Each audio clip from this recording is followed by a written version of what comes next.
கல்வி வரலாறு. இந்த பாடத்துடைய தலைப்பே கேடில் விழிச்செல்வம் அப்படின்னு சொல்லியிருக்காங்க. அது என்ன கேடில் விழிச்செல்வம்? கேடு இல்லாத ஒரு சிறந்த செல்வம் எது அப்படின்னு சொன்னா கல்வி செல்வம். கேடு இல்லாத ஒரு சிறந்த செல்வம் எது அப்படின்னு சொன்னா கல்வி செல்வம். மாடல்ல மற்ற செல்வங்கள் எல்லாம் ஆகாது. அது இன்னைக்கு இருக்கும், நாளைக்கு போயிடும். அதுதான் அழகா ஒரு பாடம் சொல்லுவாங்க. வெள்ளத்தால் அழியாது, வெங்கடரால் வேகாது, கல்வராலும் அகர முடியாதது எது என்று சொன்னால் இந்த கல்வி செல்வம். ஆனா பொருள் செல்வம் இருந்தால் இதுக்கு அப்படியே ஆப்போசிட், கல்வரால் கவரப்படக்கூடியது. அதனால நிலையான செல்வம் எது சார் அப்படின்னு சொன்னா இந்த கல்வி செல்வம். அந்த கல்வியை பெறுவது எப்படி, அந்த கல்வியை கற்பது எப்படி, அந்த கல்வியை கற்பதனால என்ன பயன், இந்த கல்வி முறை எப்பொழுது எங்கிருந்து எவ்வாறு கொண்டு வரப்பட்டது, இது எல்லாம் தான் இந்த தமிழக கல்வி வரலாறு என்று சொல்லக்கூடிய தலைப்புல நம்ம பார்க்க போறோம். இதுல முதல்ல நுழைவுன்ற செய்தியை பார்த்து அதுக்கப்புறம் விஷயத்துக்குள்ள போலாம். கல்வியினுடைய நோக்கம் என்ன சார் அப்படின்னு பாத்தீங்கன்னா, எதற்காக இந்த கல்வி கற்றுத்தரப்படுகிறது அப்படின்னு பாத்தீங்கன்னா, ஒண்ணு நாகரிகத்தையும், நாகரிகம் பேச்சு வழக்கா இருக்கட்டும், நடை வழக்கா இருக்கட்டும் இல்லையா, உடுக்கும் உடையில நாகரிகம். அதை படித்தவர்களா இருந்தா அம்மணி சொன்னால ஒழுக்கத்தையும் அப்படின்றது நீங்க எடுத்துக்கலாம் இல்லையா. இப்போ படிச்சவங்களா இருந்தா ஒழுங்கா ட்ரெஸ் பண்ணிட்டு வரும். படிப்பறிவு இல்லாதவங்கன்னா நடனம் போறோம், போர்ல எதனா ஒண்ணு போட்டுக்கிட்டு ஏனதாலும் சொல்லுவான். படித்ததுனால நம்ம என்ன பண்றோம், ஒரு பண்புடையவனாக 4 பேர் பார்த்த. நானே கூட நிறைய வெட்கப்பட்டது உண்டு. ஒண்ணு இல்லைங்க, பானிபூரிய பேர் பூரியது மசாலா பூரி. ரோடு ஓரத்துல ஒரு பெரிய ட்ரக் வண்டியில போல வச்சு வைப்பாங்க, கல்லு வண்டியில. எங்க வீட்டுல கேட்பாங்க, என்னங்க வரும்பொழுது பானிபூரி இருந்தா வாங்கிட்டு வாங்குவாங்க. ஆசைப்பட்டு கேட்கறாங்க நினைச்சு அந்த பக்கம் போலான்னு போக தோணும். ஆனா மனசுக்குள்ள ஒரு அச்சம் உணர்வு. நீங்க சந்த பொங்கல்ல நம்ம பசங்க யாராவது இருந்தாங்க,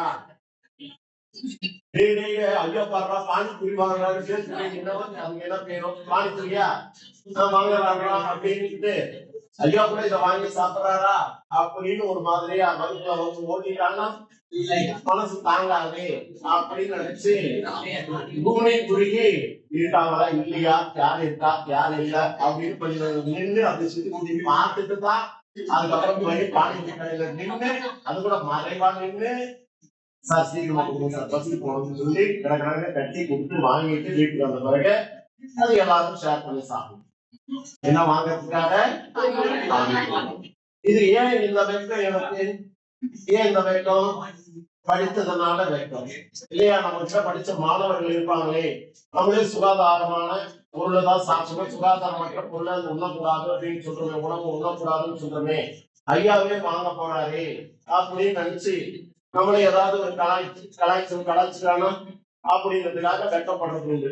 இன்னைக்கு கூட வெக்கப்படுது, இன்னைக்கு கூட வெக்கப்பட்டுதான் இருக்கேன். சரி என்ன பண்றது, சில நேரங்களில் சிலதெல்லாம் பார்க்க முடியறதில்ல, போயிட்டே இருக்கிறதா இருக்கு. வெக்கப்பட்டு தான் போவேன்.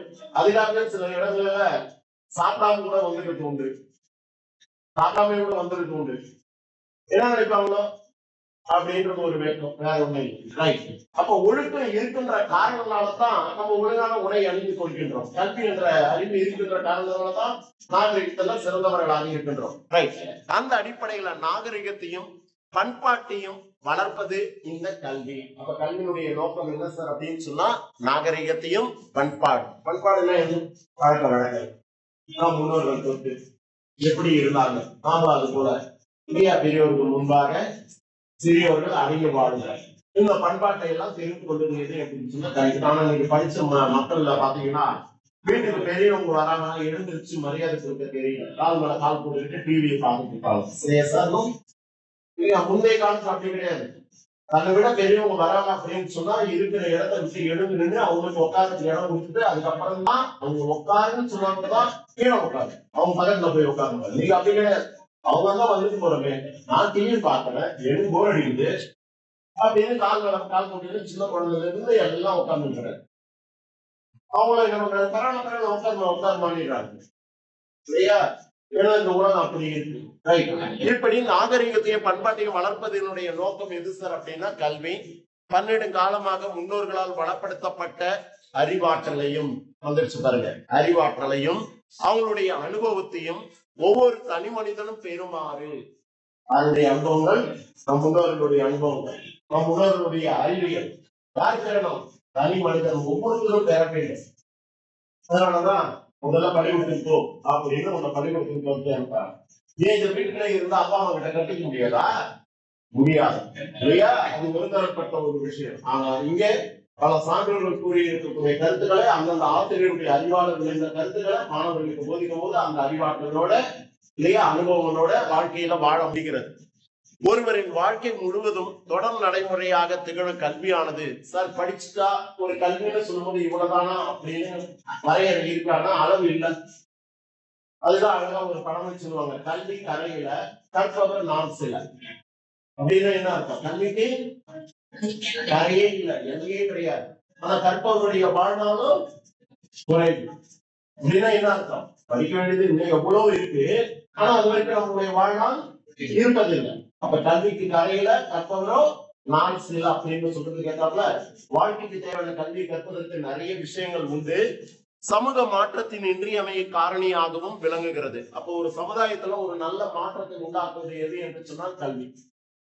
படிப்பறிவு இருக்கக்கூடிய ஒரு சமுதாயத்திலையும் படிப்பறிவு இல்லாத ஒரு சமுதாயத்திலையும் வேறுபாடு பாருங்க எப்படி இருக்கின்றது இல்லையா? படிப்பறிவு இல்லாத மக்கள் வாழக்கூடிய பகுதிக்கு போங்க, ஆட்களும் சரி அந்த இருப்பிடமும் சரி எதுவுமே சுகாதாரமா இருக்காது, நிறைய சண்டை சச்சரவுகளா இருக்கும். அதே படித்த சமுதாயத்துல கண் போய் பாருங்க, எல்லாமே சுத்தமா இருக்கும், பேச்சுவார்த்தையில இருந்து எல்லாமே ஒழுங்கா இருக்கும், சண்டை சச்சரவுகள் இருக்காது. ஏன்னா அறிவாளி இருந்த கருத்துக்களால உணர்ந்து செயலாற்றக்கூடிய விட்டு கொடுப்பவன் கெட்டு போவதில்லை, கெட்டு போனவன் விட்டு கொடுப்பதில்லை என்ற பழமொழியெல்லாம் உணர்ந்து கொண்டு அவங்க வாழ்க்கையில் நடப்பாங்க. ஆனா படிப்பறிவு இல்லாதவங்க என்னை பார்த்து இப்படி சொன்னாங்க இன்னொரு வீட்டுக்கு போகும்போது கத்தி தீட்டி வெட்டிடுவாங்க. இது போன்ற சண்டை சச்சரவுகள்லாம் நிறைய நடக்கும் எங்க படிப்பறிவு இல்லாத சமூகத்துல. ஆக சமூக மாற்றத்திற்கு மிகவும் முக்கியமானது எது என்று சொன்னால் கல்வி. கல்வியின் முதன்மை நோக்கமான தனி மனிதனை சமுதாயத்துக்கு ஏற்றவனாக மாற்றுதல். அப்ப கல்வியினுடைய முதன்மை நோக்கம் என்ன சார் அப்படின்னு கேள்வி கேட்டா, இது எல்லாம் கூறுவதை விட தனி மனிதனை சமுதாயத்திற்கு ஏற்றவனாக மாற்றுதல். இதுதான் இந்த பாடங்கள் கொடுத்திருக்காங்க. அப்ப நீங்க எல்லாம் ஒவ்வொருத்தரும் தனி மனிதர்கள், இந்த சமுதாயத்துக்கு ஏற்றபடி உங்களை மாற்றி வழி நடத்துவதுதான் இந்த கல்வியினுடைய நோக்கம். அதனாலதான் இந்த கல்வியை கற்பதற்காக உங்க பெற்றோர்கள் பள்ளிக்கூடத்திற்கு அனுப்புகின்றனர். அதை பற்றி பார்க்க போற பாடம் தான் இந்த தமிழக கல்வி வரலாறு என்று சொல்லக்கூடிய பாடம். அதுல சில விஷயங்கள் சொல்லிட்டு அதுக்கப்புறம் நம்ம சப்டாபிக் உள்ள போலாம். இந்த கல்வி என்ற சொல் எங்கிருந்து தோன்றியது? கல்வி என்ற சொல் எங்கிருந்து தோன்றியது அப்படின்னு சொன்னா, நான் இப்ப கொஞ்ச நேரத்துக்கு முன்னாடி சொன்ன பாருங்க, மூத்தோர் சொல்லும் முதிர்ந்த நெல்லிக்கனியும் முன்பு கசக்கும் பின்பு நினைக்கும் அப்படின்னு சொல்லுவாங்க. மூத்தோர் சொல்லும் முதிர்ந்த நெல்லிக்கனியும் முன்பு கசக்கும் பின்பு நினைக்கும். நெல்லிக்கனியை முதல்ல சாப்பிட்டா சாப்பிட்டு முடிச்சுட்டு சுவையா இருக்கு. அது போலதான் மூத்தோருடைய அனுபவங்களை நம்ம இடத்துல சொல்லும் பொழுது முதல்ல கசக்கும், என்னடா இப்படி சொல்றாருன்னு மனசு வலிக்கும். ஆனா அதை கேட்டுட்டு பொறுமையா இருந்ததா பின்னாடி வாழ்க்கையில இனிக்கும். நெல்லிக்கனியை போல இனிக்கும். முதல்ல கேட்கும் போது கசக்கும், பின்பு இனிக்கும். அப்பா திட்டுவாங்க, ஒழுக்கமற்ற செயலை செய்யும் போது அப்பா அடிப்பாரு, என்னடா அப்பா இப்படி அடிக்கிறாரு, அப்பா தான் அப்படிலாம் கேள்வி கேட்க தோணும். ஆனா அதையெல்லாம் உணர்ந்து செயலாற்றினால் பின்னாடி வாழ்க்கை நொழிக்கும். ஆனா நம்ம அதை கேட்கறது கிடையாது. அப்படிப்பட்ட முன்னோர்களுடைய அனுபவங்களை மூத்தவர்களால் கதைகள் கருத்துக்கள் வழி வாழ்க்கை நெறிகள் கற்றுத்தரப்பட்டது அந்த காலம். ஆனா இந்த காலத்துல மூத்தவர்களே கிடையாது. வீட்டுல இருக்காங்க தாத்தா பாட்டிகள். எத்தனை பேர் வீட்டுல தாத்தா பாட்டியோட இருக்கீங்க? இந்த கையெழுத்து பாருங்க, எண்ணிக்கை குறைவா இருக்கு, பாதிக்கு கூட வரல, எண்ணிக்கை குறைவா இருக்கு, கையை தேடப்படும். முந்தைய காலத்துல கூட்டு குடும்பமா இருந்தாங்க, பெரியவங்க இருப்பாங்க. பெரியவங்க மத்தியில நம்ம வாழும்போது எதனா ஒரு தவறு செய்தா அவங்க அனுபவத்துல விளைந்த கருத்துக்களை நம்மளுக்கு உட்காந்து வச்சு புரிய வச்சு அனுப்புவாங்க. அப்ப அந்த தப்பு பண்ண மாட்டோம். அவங்க அனுபவத்துல விளைந்த கருத்துக்களை சொல்லுவாங்க. அப்படியே தாத்தா, சரி தாத்தா, நான் இனிமேல் பட்டு இந்த தப்பு பண்ண மாட்டேன் தாத்தா அப்படின்னு நம்ம உணர்ந்து வாழ்க்கையில சரியா நடக்கும். ஆனா இன்னைக்கு பெரியவர்கள் வழி நடத்துவதற்கு உண்டான பெரியவர்கள் எல்லாம் அப்படியே பெரியவர்கள் இருந்தா கூட அவங்க சொல்லி நம்ம கேட்பது கிடையாது இல்லையா, மதிப்பது கிடையாது. அப்ப அந்த கல்வி என்று சொல்லக்கூடிய அந்த தன்மையானது முன்னாடி மூத்தவர்களால் கதைகளாக, கருத்துக்களாக, வாழ்க்கை நெறிகளாக மக்களுக்கு போதிக்கப்பட்டு வந்தது. அப்படி வந்து கற்பிக்கப்பட்டு வந்த அந்த கல்வியானது அப்போ அது கல்லுதல் என்று சொல்லக்கூடிய சொல்லிலிருந்து தோன்றியது. இப்படிப்பட்ட நிகழ்விலிருந்து வந்ததுனால கல்லுதல் என்ற சொல் பிறகு கல்வி என தெரிந்தது. கல்லுதல் அப்படின்னா முன்னோர்களுடைய வாழ்க்கை நெறிமுறைகளை, அனுபவங்களை, இல்லையா, ஒழுக்க கருத்துக்களை நம்ம கல்லுதல் என்ற அடிப்படையில கற்பதனால அப்ப கல்லுதல் என்ற பொருளின் அடிப்படையில் கல்வி என வழங்கலாயிற்று. அப்ப கல்வி என்ற சொல் எங்கிருந்து தோன்றியது? கல்லுதல் என்ற சொல்லில் இருந்து தோன்றியது. இது ஒரு மதிப்பெண் வினாவாக உங்களுக்கு தேர்வுல கேட்பாங்க. அடுத்தது பாருங்க, இந்த கல்வியை குறித்து சங்க இலக்கியங்கள்ல கூறப்பட்ட செய்தி என்ன? கல்வியை குறித்து சங்க இலக்கியங்களில் கூறப்பட்ட செய்தி என்ன? இந்த புறநானூற்று பாடலாம் நிறைய படிச்சிருக்கலாம், நீங்க கேட்டு இருக்கலாம்.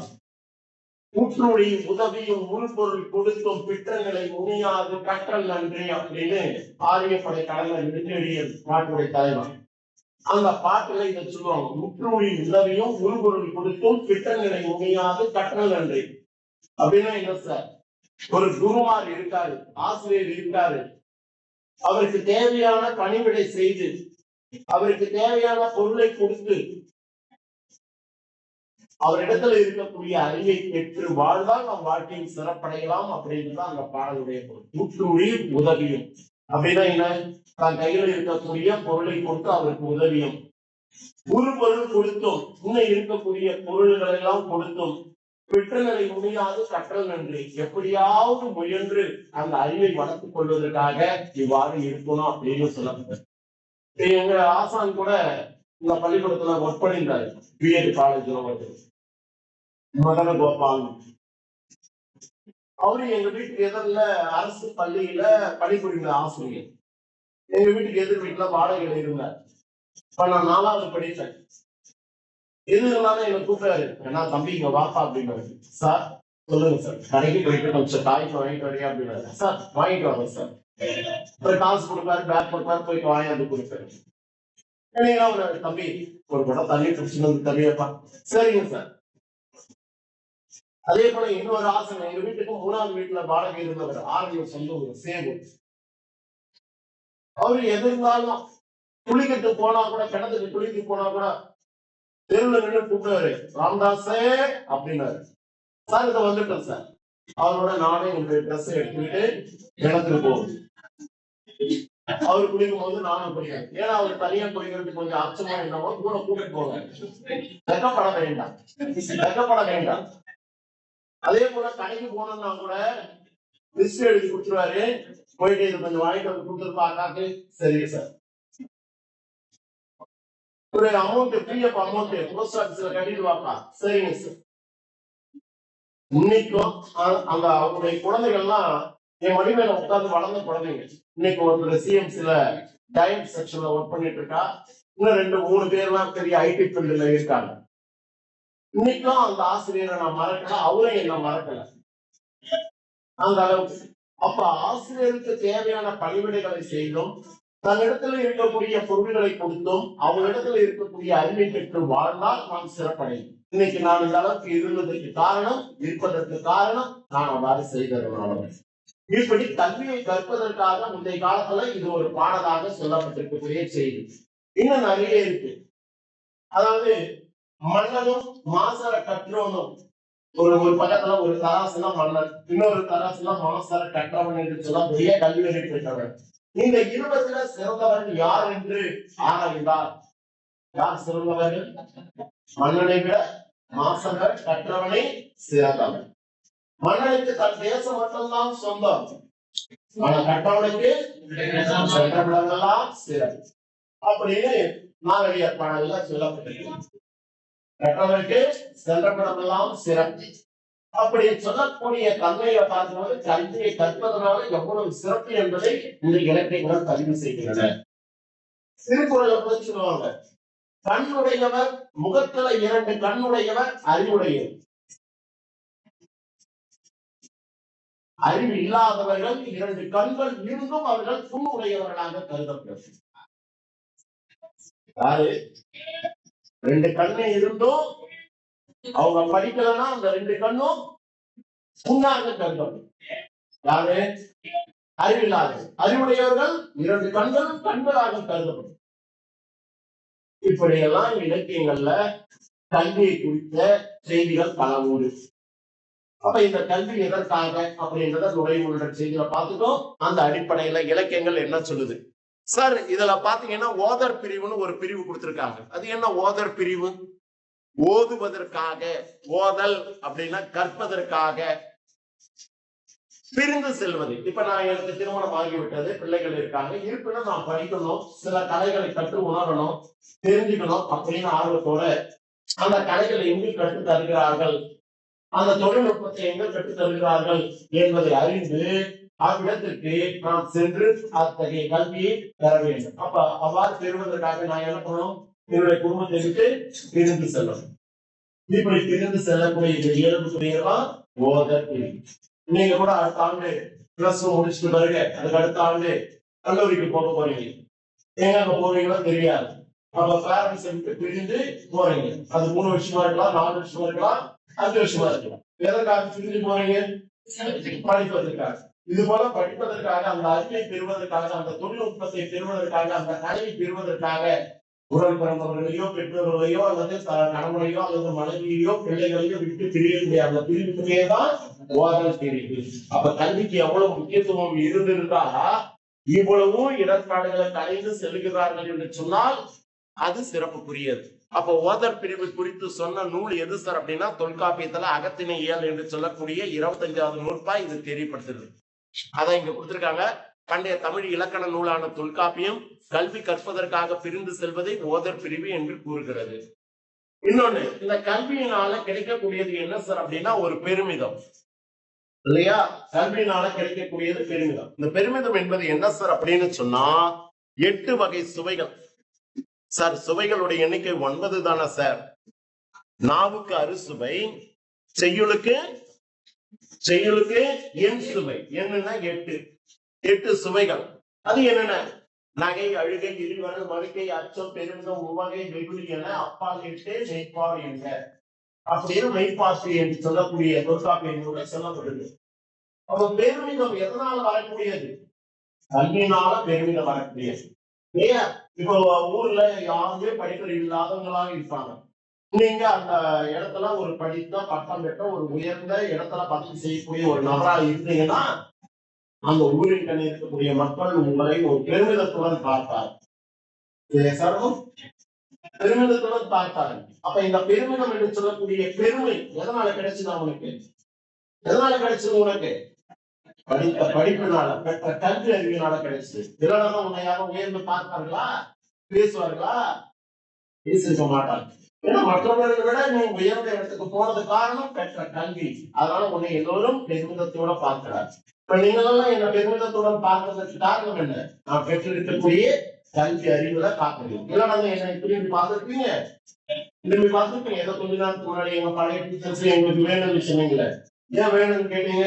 ஏதோ சம்திங் அவங்ககிட்ட இருக்கு, அதனால அந்த டீச்சர்ஸ் தான் எங்களுக்கு வேணும்னு கேட்டீங்க. இருக்கிற காரணத்தால தான் கேட்டீங்க, இல்லைன்னா கேட்டுப்பீங்களா? அப்ப அது எதனால கேட்டீங்க? அவங்க இடத்துல இருக்கக்கூடிய அறிவுனால கேட்டீங்க. அப்ப அந்த இடத்துல அந்த ஆசிரியர்களுக்கு பெருமிதம். முன்னாடி சொன்னதோட கொஞ்சம் பெருமிதமா இருக்கு. இதே போல இன்னொரு ஆசிரியர் முன்னாடி சொன்னா அந்த ஆசிரியருக்கு பெருமிதம். பரவாயில்ல, நம்மளே பிள்ளைங்களை புரிஞ்சு வச்சிருக்காங்க, வெரி குட் அப்படின்னு ஒரு பெருமிதம். இந்த பெருமிதம் எனக்கு எதனால கிடைச்சது? தான் பெற்ற கல்வி அறிவினால கிடைச்சது. அப்ப பெருமிதம் எதனால தோன்றக்கூடியது?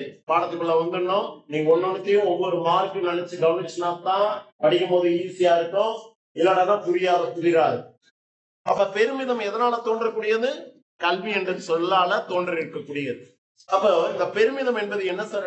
8 வகை சுவைகள்ல ஒன்று. இந்த பெருமிதம் தோன்றுவதற்கு அடிப்படை எதுனா கல்வி.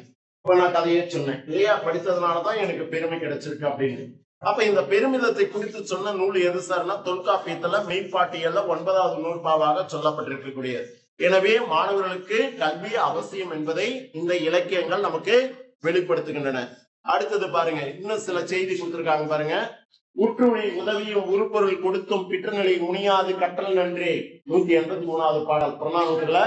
அது யாரை பற்றியதுன்னா ஆரியப்படை கடந்த பாண்டியன் நெடுஞ்செழியன் பாடிய பாடல்ல வந்திருக்கக்கூடிய. இதையும் 1 மார்க்ல கேட்பாங்க.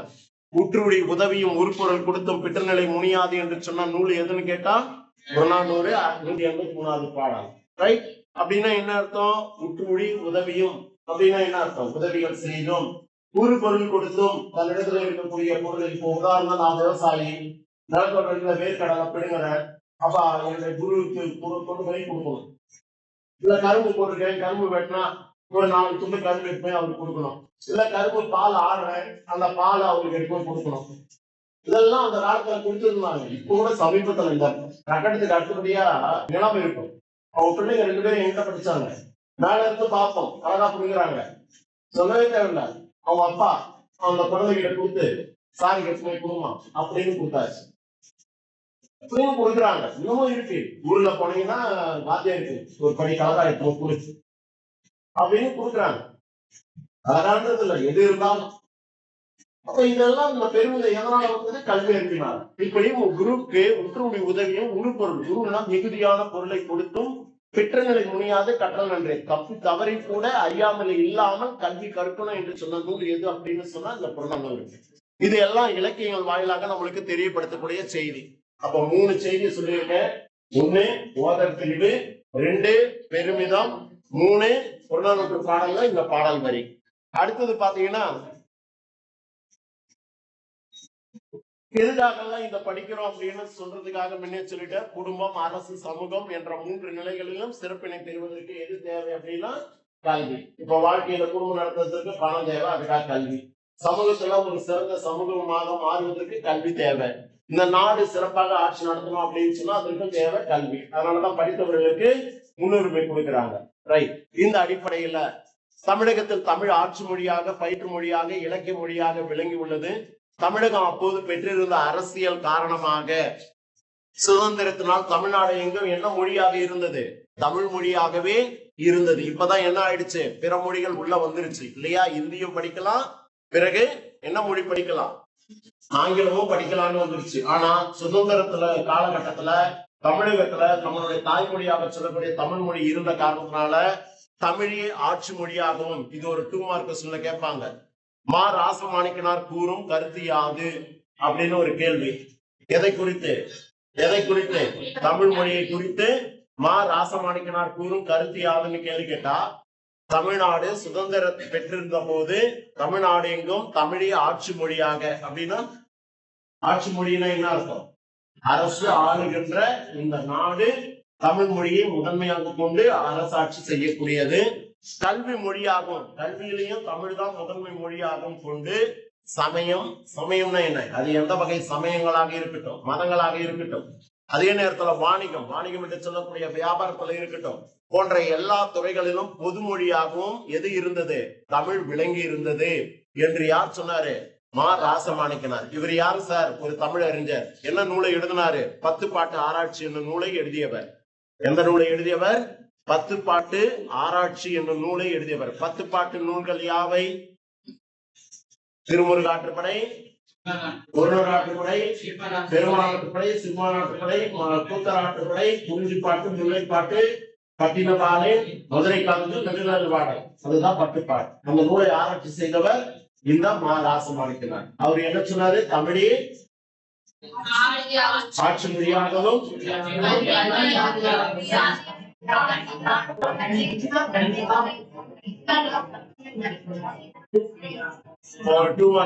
தமிழை குறித்து மா ராசமாணிக்கனார் கூறும் செய்தி யாருன்னு கேட்டா படிச்சிருவியா? இது இன்டீரியர் கொஸ்டின். அடுத்தது பாரு, இதெல்லாம் எதெல்லாம் சொல்லப்பட்டிருக்கு? இலக்கியத்துல சொல்லப்பட்டிருக்கு. ரைட்? அதுக்கு முன்னாடி இங்க ஒரு கிரீன் பாக்ஸ் விட்டுட்டு பாருங்க. கல்வியினுடைய சிறப்பை குறித்து நூல்கள் கூறும் கருத்துக்கள் யாரு? இதையும் 1 மார்க்ல கேட்கலாம், 2 மார்க் கொஸ்டின்ல கேட்கலாம். எதை குறித்து? கல்வியின் சிறப்பை குறித்து கூறும் நூல்கள் என்னென்ன? நம்ம திருமந்திரம் எந்த நூல்களில் ஒன்று? புக்க பார்க்க கூடாது, என்ன பார்க்கணும்? திருமந்திரம் எந்த நூல்களில் ஒன்றுன்னு தெரியல. 4000 திவ்யம் சாரி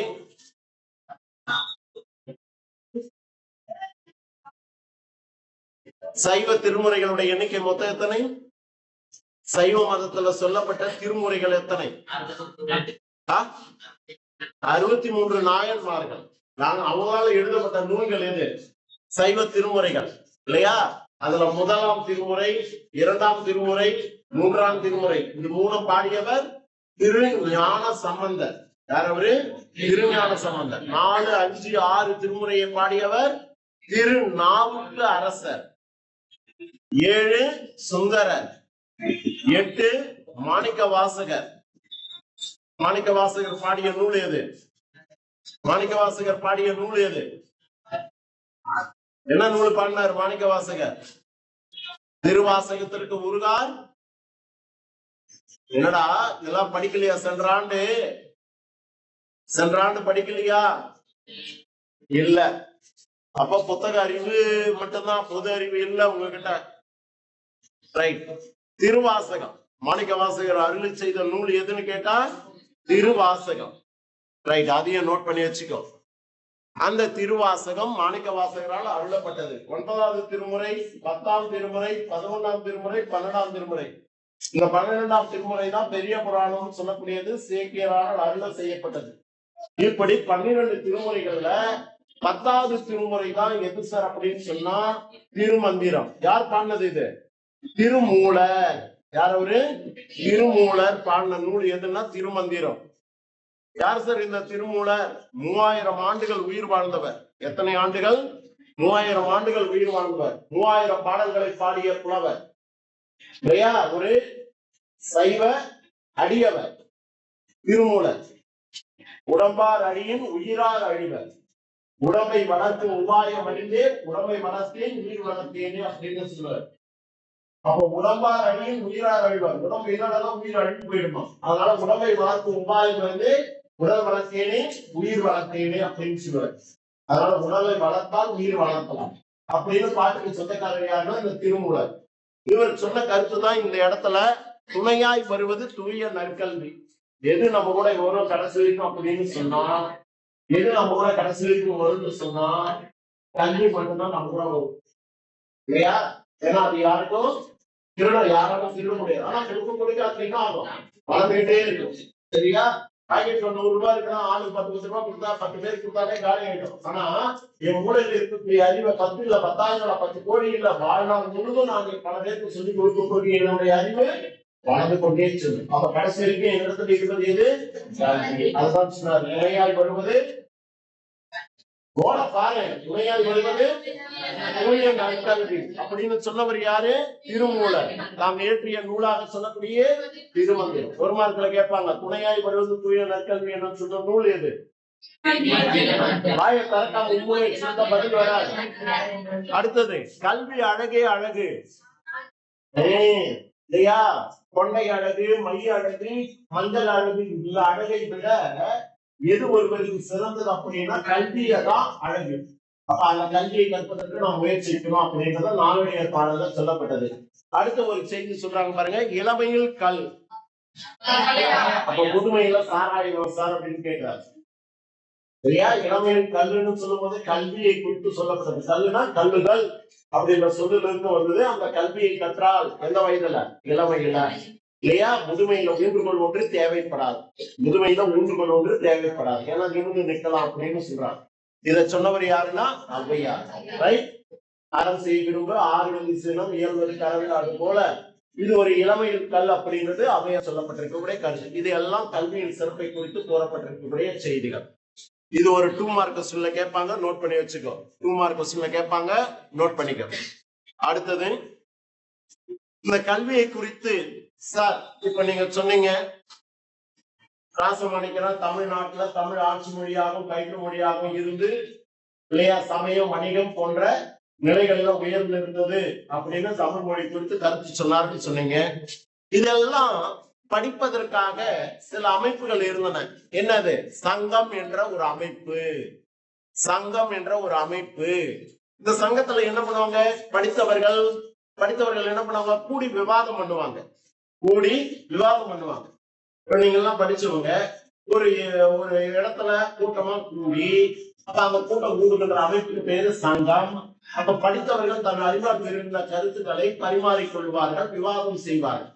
இது போன்ற விவாதம் செய்யக்கூடிய பாங்கினை மன்றம், சான்றோர் அவை, அரங்கூர், அவையம், சமய பள்ளி, பௌத்த பள்ளி இப்படின்ற அமைப்புகள் இருந்தன.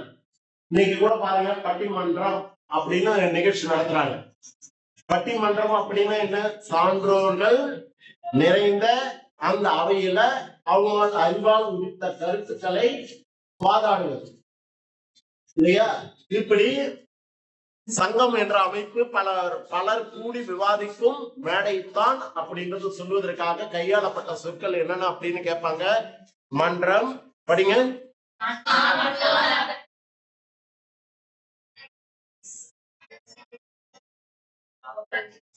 இது எல்லாம் கற்றவர்கள் கூடி விவாதிக்கக்கூடிய இடங்களாக கருதப்பட்டது. ரைட். அடுத்த ஒரு செய்தி பாருங்க. இதுல அடுத்த ஒரு செய்தி,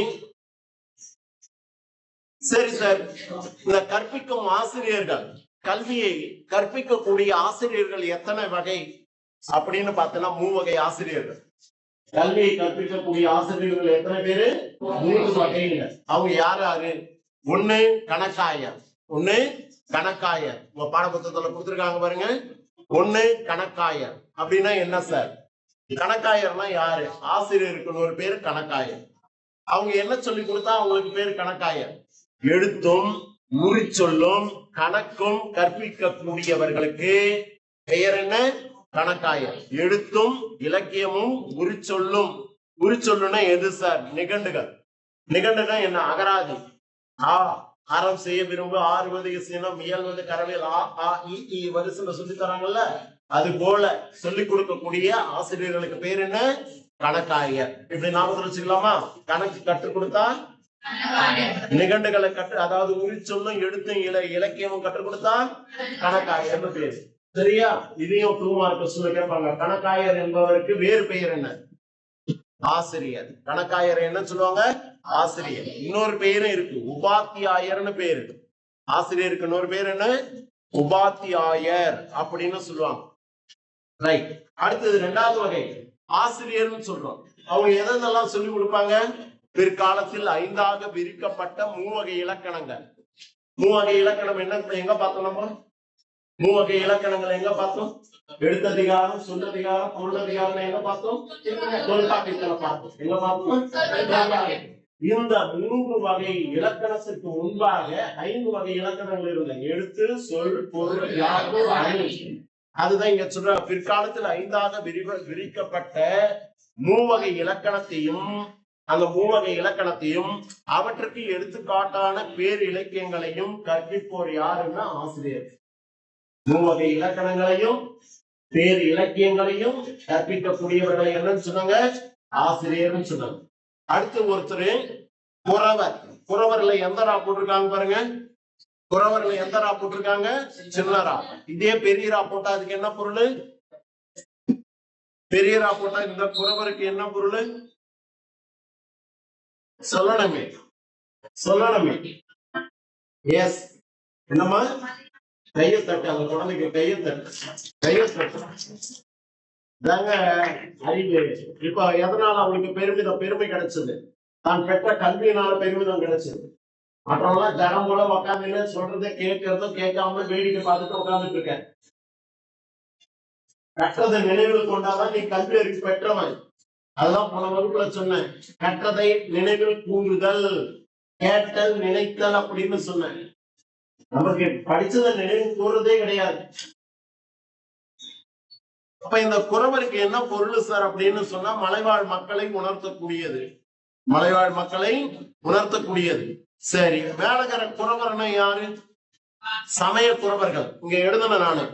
யாரு? திருஞான சம்பந்தர், திருநாவுக்கரசர், சுந்தரர், மாணிக்க வாசகர். இந்த 4 பேரும் சமய குறவர்கள் அப்படின்னு சைவ ஆலயங்கள்ல 4 பேருடைய உருவச்சிலை வச்சிருப்பாங்க. சமய குறவர்கள் 4 பேர்னு வச்சிருப்பாங்க. அந்த குறவர் தான் சமய பெரியோர்னு அர்த்தம். சமயத்துல பெரியோர். இந்த குறவருக்கு பொருள். தேர்வுல கேட்பாங்க. இதெல்லாம் கடல் போல சொல்லி எதை வேணும்னாலும் கேட்கலாம். அங்க போய் எனக்கு தெரியாதுன்னு விட்டு வந்தேன்னா மார்க் குறைஞ்சிடும். இதெல்லாம் நிறைய போர்டு பார்க்கணும், அங்கங்க பெயர் பலகைகளை பார்க்கணும், செய்தித்தாளை பார்க்கணும், செய்திகளை கேட்கணும். அப்ப அந்த எழுத்துக்களை பார்க்கும்போது இதுக்கு என்ன அதுக்கு என்ன பொருள் வேறுபாடுன்னு அகராதி எடுத்து பார்க்கணும். இப்படி எல்லாம் அறிவு வளர்த்துனாதான் தமிழ் அறிவு இருக்குமே தவிர வெறும் புத்தக அறிவு மட்டும் வச்சிருந்தா பிழைக்க முடியாது. மார்க்கு மட்டும்தான் இருக்கும், ஆனா நாலேஜ் இருக்காது. எங்கேயாவது போற ஒரு பெயர் பலகையில பாக்குற களம் அப்படின்னு கொடுத்திருக்காங்க. சார் இதுக்கு என்ன சார் பொருள்? இல்ல இந்த களம்னு போட்டு இருந்தாங்க, இதுக்கு என்ன பொருள் தெரிஞ்சுக்கணும். இப்ப சொல்லுங்க பாருங்களேன், இந்த களத்துக்கு என்ன பொருள்? போர்க்களம். போர்க்களத்துக்கு எது வரும்? கருத்து தான் போர்க்களம். பறந்து விரிந்த மைதானத்துக்கு பேர் தான் களம். நேர்களம், விளையாட்டு களம், போர்க்களம், ஆடுகளம். அப்ப இந்த களம் பாத்திரம். என்னது? பாத்திரம். அப்ப இது பறந்து விரிந்த இடம். வாக்கியத்தில் அமைத்து எழுதணும். போர்க்களத்தில் போர் புரிந்த வீரர்களுக்கு களத்தில் நீர் தந்தேன். களத்தில் வருக, களத்தில் நீர் தந்தேன் சொல்லலாமா? இதெல்லாம் தெரிஞ்சுக்கணும் ஐயா. நீ வெறும் பாடப்புத்தகத்துல இருக்குன்னா மார்க் தான் கிடைக்கும் தவிர அறிவு கிடைக்காது. அறிவு கிடைக்கணும்னா நிறைய சொற்களை பார்க்கணும். சார் நான் நேற்று பார்த்தேன் சார், இந்த எழுத்து போட்டுருந்தது சார், இதுக்கு என்ன சார் பொருள் பாரு, டிக்ஷனரி பாரு, தெரியலையா ஆசிரியர் இடத்துல கேளு. இப்படிதான் அறிவு வளர்த்துக்கணுமே தவிர இல்லைன்னா அறிவு வளராது. ஓகே, அப்ப குறவர்னா யாருன்னு சொல்லிட்டா சமய பெரியவர்னு அர்த்தம். இவங்க எதை போதிப்பாங்க அப்படின்னா தன் சமயம் சார்ந்த நூல்களையும் தத்துவ நூல்களையும் கற்பிப்போர் தான் குறவர் அப்படின்னு சொல்லுவோம். இப்ப 3 வகையான ஆசிரியர்கள் மக்கள் யாராரும் சிலர் கணக்காயர், ஆசிரியர், குறவர். கணக்காயர் எதாவது கத்து தருவாங்க? எழுத்து, இலக்கியம், அதோட உரிச்சொல், அதோட கணக்கு. அதே போல ஆசிரியர் எதை கத்து தருவாங்க அப்படின்னா 5 வகை இலக்கணங்களால் சொல்லக்கூடியதுல உள்ள இருக்கக்கூடிய 3 வகை இலக்கணத்தோட வேற எதை சொல்லி தருவாங்க? பேர் இலக்கியங்களையும் கற்று தருவார். குறவர் எதை தருவாங்கன்னா தன் சமயம் சார்ந்த நூல்களையும் தத்துவ நூல்களையும் கற்பித்து தருவார். ஓகே, சரி சரி. இப்ப ஆசிரியர்கள் கற்று தரக்கூடிய ஆசிரியர்கள் 3 பேர்னு சொல்லிட்டீங்க. ஆனா அதை கற்கக்கூடிய மாணவர்கள் எத்தனை பிரிவாக சொல்றாங்க அப்படின்னு பார்த்தா பேராகிராஃப்ல இங்கே கொடுத்திருக்காங்க பாருங்க. இதே போலவே மாணவர்களையும் 3 வகையினராக பிரிக்கப்படுகின்றனர். எத்தனை வகையாக? 3 வகையாக பிரிக்கப்படுகின்றன. யாரிடத்துல? ஆசிரியரிடத்துல கற்கக்கூடிய மாணவர்களை முறையே சிறுவன், மாணவன், கேட்போன் என்று வகைப்படுத்தினர். அப்ப ஆசிரியர் 3 வகை, மாணவர்களும் 3 வகை.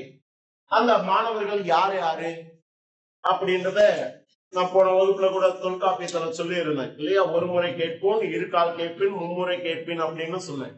அதுபோல சிறுவன், மாணவன், கேட்போன் என்ற வகைப்படுத்தி அந்த மாணவர்கள் எப்படி இருப்பார்கள் அப்படின்னு சொன்னா இது போன்ற பள்ளிகள், மன்றம், சான்றோர் அவையில அவங்களுடைய கல்வி அறிவு மூல சீர்தூக்கி பார்ப்பார்கள். சரி, இந்த செய்தியோட பள்ளிகள் என்பது என்ன, மன்றம்னா என்ன, பள்ளிகள் என்பது என்ன, மன்றம்னா என்ன, சான்றோர் அவைனா என்ன சார் அப்படின்னு தெரிஞ்சுக்கணும். பள்ளிகள் என்பது என்ன? கலைகளையும் கல்வி போன்றவற்றை கற்பிக்கும் இடங்களாக விளங்குவது எது? இங்கதான் இருக்கியா? நீ இங்கதான் இருக்கியா?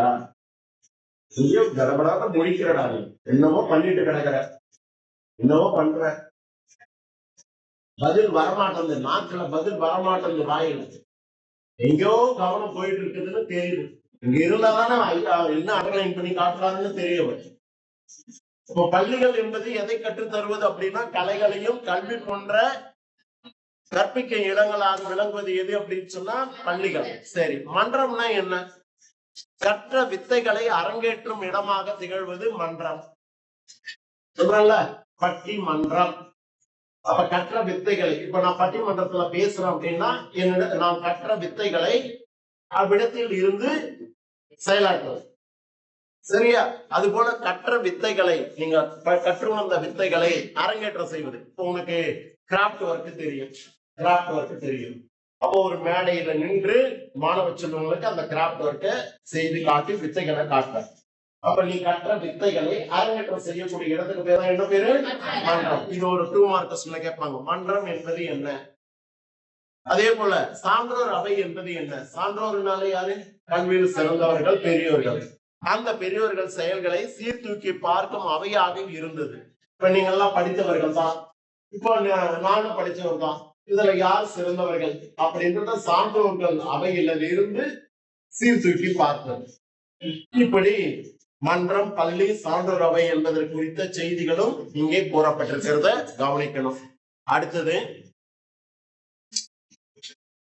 கல்வி கற்பிக்கும் இடங்களை, இதோட கல்வி கற்பிக்கக்கூடிய இடங்களை என்னன்னு சொல்லி இருக்காங்கன்னா பள்ளி அப்படின்னு பெயர்ல அழைக்கப்பட்டிருக்கு. இத சொன்ன நூல் எது சார்னு கேட்பாங்க. பெரிய திருமொழி என்று சொல்லக்கூடிய நூல். கல்வி கற்பிக்கக்கூடிய இடத்தை பள்ளி என்று கூறிய நூல் எது? பெரிய திருமொழி. பெரிய திருமொழி என்பது என்ன சார்? அது 4000 திவ்ய பிரபந்தம் அப்படின்னு ஒரு நூலை படிச்சிருப்பீங்க. 4000 திவ்ய பிரபந்தம். கோட்கம்மா, வித்துவ கோட்கம்மா படிச்சியா? குலசேகர ஆழ்வாருடைய பாடல். ரைட். அது எந்த நூல்ல இருக்கு? 4000 திவ்ய பிரபந்தத்துல வரக்கூடிய பாடல். அதுல சொல்லப்பட்ட ஒரு பிரிவு தான் பெரிய திருமொழி சொல்லக்கூடிய பிரிவு. முதல் பிரிவுக்கு பேரு பெரிய திருமொழின்னு பேரு. இந்த நூலு தான் கல்வியை கற்பிக்கக்கூடிய இடத்தை என்னன்னு சொல்லுது? பள்ளின்னு சொல்லுது. எதை கல்வியை கற்பிக்கப்படும் இடத்திற்கு பேரு பள்ளி என சொன்ன நூல் எது? இந்த பெரிய திருமொழி எந்த நூல்கள் ஒன்று? 4000 திவ்ய பிரபந்தங்களில் ஒன்று. சரி, அடுத்தது சார், ஓதும் பள்ளி என்று சொன்ன நூல் எது? கல்வி கற்பிக்கக்கூடிய இடத்திற்கு ஓதும் பள்ளி என்று சொன்ன நூல் எது அப்படின்னு கேட்டா திவாகர நிகண்டு. என்ன நூலு? திவாகர நிகண்டு. நிகண்டுன்னா என்னன்னு அர்த்தம்? அகராதின்னு அர்த்தம். நிகண்டுன்னா என்ன பொருள்? அகராதின்னு அர்த்தம். அது போல தமிழில் தோன்றிய முதல் அகராதி திவாகர நிகண்டு சொல்லக்கூடிய நூல். அந்த நூலுல கல்வி கற்றுத்தரக்கூடிய இடத்திற்கு ஓதும் பள்ளின்னு பேரு. சரி சார், இன்னொன்னு கல்லூரி அப்படின்னு சொன்ன நூல் எது அப்படின்னு கேட்டா சீவக சிந்தாமணி. சீவக சிந்தாமணி எந்த நூல்கள் ஒன்று?